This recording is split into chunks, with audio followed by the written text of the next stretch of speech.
बादशाह जहांगीर की हुकूमत में 3 नवंबर 1618 को गुजरात के दोहद में एक नन्हा शहजादा पैदा हुआ। ये कोई मामूली बच्चा नहीं था। ये मुग़ल ख़ानदान का वो वारिस था जिसे हिस्ट्री में औरंगज़ेब के नाम से जाना गया।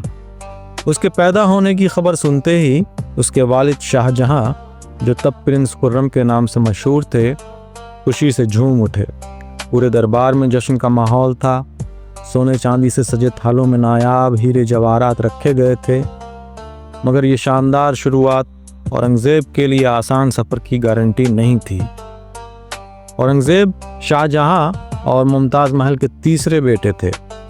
सबसे बड़े बेटे दारा शिकोह और उसके बाद शाह शुजा औरंगज़ेब का नंबर तीसरा था। औरंगज़ेब से 1 साल छोटा भाई मुराद था। ये चारों भाई एक ही माँ की औलाद थे। सभी भाइयों की तरह औरंगज़ेब की परवरिश भी एक मुग़ल शहज़ादे की तरह हुई। औरंगज़ेब का बचपन सिर्फ महलों की रौनक तक महदूद नहीं था। उसने इस्लामी मजहबी तालीम, फ़ारसी लिटरेचर, तुर्की लिटरेचर और कैलीग्राफी की गहरी तालीम हासिल की। आलिमों का कहना है कि वो ख़ास तौर पर मौलाना जलालुद्दीन रूमी की मसनवी का दीवाना था। उसकी दिलचस्पी सिर्फ इस्लामी लिटरेचर तक नहीं थी, बल्कि वो हिंदी ज़बान में भी माहिर था और संस्कृत किताबों के फ़ारसी तर्जुमों जैसे महाभारत और रामायण से भी अच्छी तरह वाकिफ़ था। मगर एक शहज़ादे की तालीम सिर्फ किताबों तक महदूद नहीं होती है। उससे आने वाले वक्त में बादशाह बनने के लिए मिलिट्री स्किल्स में माहिर होना भी ज़रूरी होता है। इसलिए औरंगज़ेब ने तलवारबाजी, खंजर और बंदूक चलाने के आर्ट में भी महारत हासिल की। मुग़ल बादशाह के घराने में पैदा होना जितना शानदार था, उतना ही मुश्किलों से भरा हुआ भी था। शाहजहां के चारों बेटे जन्म से ही एक चुपचाप चलने वाली जंग में बंधे हुए थे। एक ऐसी जंग जो उन्हें अपने ही भाइयों से दूर कर सकती थी, यहाँ तक कि दुश्मन भी बना सकती थी। मुग़लों के रिवाज में हर मर्द का हुकूमत पर बराबर हक होता था और यही वजह थी कि तख्त के लिए भाइयों की लड़ाई जन्म से ही शुरू हो जाती थी। मुग़लों में ऐसा कोई नियम नहीं था कि बड़े बेटे को ही गद्दी मिले, बल्कि जिसे सबसे लायक समझा जाता वही आगे बढ़ता और उसे ही गद्दी मिलती। औरंगज़ेब के लिए भी गद्दी हासिल करने का यह मौका था, मगर ऐसा तभी हो सकता जब वो अपने भाइयों को हरा पाता। बचपन में औरंगज़ेब के पास अपनी ताकत दिखाने के मौके कम थे। शाहजहां अपने बड़े बेटे दारा शिकोह को खुलकर तरजीह देता था। इसकी सबसे बड़ी मिसाल दारा शिकोह की पहली शादी थी, जो मुग़ल इतिहास की सबसे शानदार शादियों में से एक थी। 1633 में हुई इस शादी पर 32 लाख रुपए खर्च किए गए। इससे पहले इतना पैसा किसी भी मुग़ल शादी पर खर्च नहीं किया गया था। आगरा की सड़कों पर जब ये शादी हुई तो पूरा शहर रोशनी से जगमगा उठा। यूरोपीय मुसाफिर पीटर मुंडी के मुताबिक उस रात के पटाखे आधे मील तक आसमान में फैले हुए थे, मानो सितारे ज़मीन पर उतर आए हों। शादी की पेंटिंग बादशाहनामा नाम की किताब के पन्नों में आज भी मौजूद है। ये एक ऐसी किताब है जिसमें शाहजहां के शानदार हुकूमत की हिस्ट्री दर्ज है। ये किताब आजकल इंग्लैंड के विंडसर कैसल में रखी हुई है। इस किताब की तस्वीरों में शाही दरबार के गायक, तोहफे देने वाले अफसरों और हज़ारों लोगों की भीड़ दिखाई देती है जो दारा शिकोह की शादी में जमा हुए थे। उस वक्त 14 साल का औरंगज़ेब भी इन जलसों में मौजूद था। बादशाहनामा की तस्वीरों में जहां सैकड़ों अहम लोगों की शक्लें दिखाई देती हैं, वहां औरंगज़ेब का नामो निशान तक दिखाई नहीं देता। उन दिनों शाही महल में जश्न का माहौल था। कुछ महीने पहले ही दारा शिकोह की शादी हुई थी। उसी दौरान शाहजहां ने हाथियों की लड़ाई का इंतज़ाम किया, जो शाहजहां का शौक़ था। महल के अहाते में सुधाकर और सूरत सुंदर नाम के 2 हाथी आमने सामने खड़े थे। चारों तरफ हज़ारों लोग जमा थे और ख़ुद बादशाह शाहजहां अपने 3 बड़े बेटों के साथ घोड़े पर सवार होकर इस लड़ाई को देख रहे थे। लड़ाई शुरू होते ही दोनों हाथियों ने पूरी ताकत झोंक दी। तभी अचानक सुधाकर गुस्सैल हो गया और उसकी आंखों में खून उतर आया। जैसे ही वो बेकाबू होकर मैदान में इधर उधर भागने लगा, उसकी नज़र औरंगज़ेब पर पड़ी।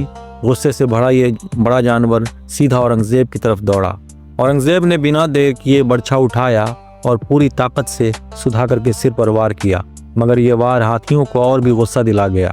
सुधाकर ने अपने बड़े दांतों से औरंगज़ेब के घोड़े पर हमला किया, जिससे घोड़ा बुरी तरह जख्मी हो गया और औरंगज़ेब ज़मीन पर गिर पड़ा। चारों तरफ हड़कंप मच गया। दर्शकों ने घबरा कर चिल्लाना शुरू कर दिया। शुजा और राजा जयसिंह ने फौरन अपने हथियार निकाले, जबकि महल के पहरेदारों ने पटाखे जलाकर सुधाकर का ध्यान बटाने की कोशिश की। मगर हाथी पागलपन में था, किसी भी कोशिश का उस पर असर नहीं हुआ। इसी दौरान सूरत सुंदर नाम के हाथी ने सुधाकर को ललकारा और ध्यान खींचकर उसे फिर से लड़ाई में उलझा लिया। इस तरह औरंगजेब की जान बच गई। इस जाबाजी की लड़ाई में जहां औरंगजेब ने बेमिसाल हिम्मत और बहादुरी दिखाई, वहीं दारा शिकोह कहीं नजर नहीं आए। इस वाक़े में लिखे हुए रिकॉर्ड में दारा शिकोह का कहीं जिक्र नहीं है और उस वक्त बनाई गई तस्वीरों में भी वो दूर पीछे खड़े दिखाई देते हैं। शाहजहां के दरबारी शायर अबू तालिब कलीम ने हाथियों की लड़ाई के इस वाक़े पर एक शानदार फारसी नज़म लिखी, जिसमें उन्होंने औरंगजेब की दिलेरी की तारीफ की। उन्होंने लिखा कि कैसे औरंगजेब की बर्छी बिजली की तरह चमकी और सुधाकर के माथे पर आग बरसा गई। शाहजहां ने अपने बेटे की बहादुरी की तारीफ की। दरबारी इतिहासकारों ने भी इस वाक़े को शाहजहां के अतीत से जोड़ा, जब उसने 1610 में अपने वालिद जहांगीर के सामने एक गुस्सैल शेर को हराया था। कई सालों के बाद शाहजहां ने अपने 16 साल के बेटे औरंगजेब को दरबार से दूर भेज दिया। ये औरंगजेब की जिंदगी की राह बदलने वाला एक कदम था। औरंगजेब को मुगल सल्तनत चलाने में मदद करने के लिए भेजा गया था। 22 साल तक वो बल्ख, बुंदेलखंड और कंधार में लड़ता रहा। गुजरात, मुल्तान और दक्कन की जिम्मेदारी संभालता रहा। जंग का मैदान उसकी पाठशाला बना, जहां उसने सियासत और डिप्लोमेसी के गुर सीखे। 1653 में जब औरंगजेब बुरहानपुर में अपनी खाला के घर गया तो उसकी नज़र हीराबाई ज़ैनाबादी पर पड़ी। हीराबाई एक माहिर गायिका और नाचने वाली थी। जैसे ही उसने आम के पेड़ से एक फल तोड़ा, औरंगजेब उस पर फिदा हो गया। दोनों मोहब्बत में पड़ गए और ये इश्क इतना गहरा था कि कहा जाता है कि औरंगजेब, जो ज़िंदगी भर परहेजगारी की कस्में खा चुका था, हीराबाई के कहने पर शराब पीने को भी तैयार हो गया। हालांकि जैसे ही पहली बूंद उसके होंठों तक पहुंची, हीराबाई ने उसे रोक दिया। मगर यह मोहब्बत ज़्यादा दिन नहीं चली। 1 साल के अंदर ही हीराबाई चल बसी और उसे औरंगाबाद में दफन कर दिया गया। औरंगजेब का ज़्यादातर वक्त हुकूमत की जंग और सल्तनत के फैलाव में गुजरा। वो जंगों में मसरूफ़ रहा। 20-22 सालों में वो सिर्फ ज़रूरी मौक़ों पर दरबार लौटा, जैसे 1637 में अपनी शादी के मौके पर। औरंगजेब जंग करने और हुकूमत चलाने में माहिर था, मगर उसकी राह में कई रुकावटें भी आई। सबसे बड़ी नाकामयाबी तब हुई जब 1650 के दशक में शाहजहां ने दारा शिकोह के कहने पर उसे दक्कन की लगभग जीती हुई जंगों से हटने पर मजबूर कर दिया। ये सिर्फ एक हुक्म नहीं था, बल्कि औरंगजेब की मेहनत पर एक करारा वार था। जहां औरंगजेब जंगों में अपना जौहर दिखा रहा था, वहीं दारा शिकोह दरबार में आराम की जिंदगी बिता रहा था। शाहजहां के बड़े बेटे के तौर पर दारा को ऊंचे ओहदे मिले हुए थे और उसे वली अहद समझा जाता था, मगर वो सिर्फ फलसफे की बहसों में उलझा रहा। संतों के साथ ज्ञानी बातचीत में वक्त गुजारता रहा। हुकूमत और जंग की ज़मीनी हकीकत से अनजान दारा शिकोह सिर्फ दरबार की दीवारों में ही ताकतवर था। इतिहास दारा शिकोह को एक अनसुलझे सवाल के तौर से देखता है। क्या होता अगर दारा मुगल बादशाह बनता, और क्या भारत का इतिहास कोई और डायरेक्शन ले सकता था? ये सवाल सोचने लायक है, लेकिन सच्चाई यही थी कि दारा न तो जंग जीतने के लिए तैयार था, न ही हुकूमत करने के लिए। जब तख्त के लिए चारों भाइयों में लड़ाई हुई तो औरंगजेब की जंगी स्ट्रेटजी, उसकी सियासी सूझबूझ और हुकूमत में उसके बरसों के तजुर्बे के सामने दारा शिकोह समेत सभी भाई फीके पड़ गए। इतिहास ने अपना फैसला दिया, औरंगजेब आगे बढ़ा और दारा पीछे छूट गया।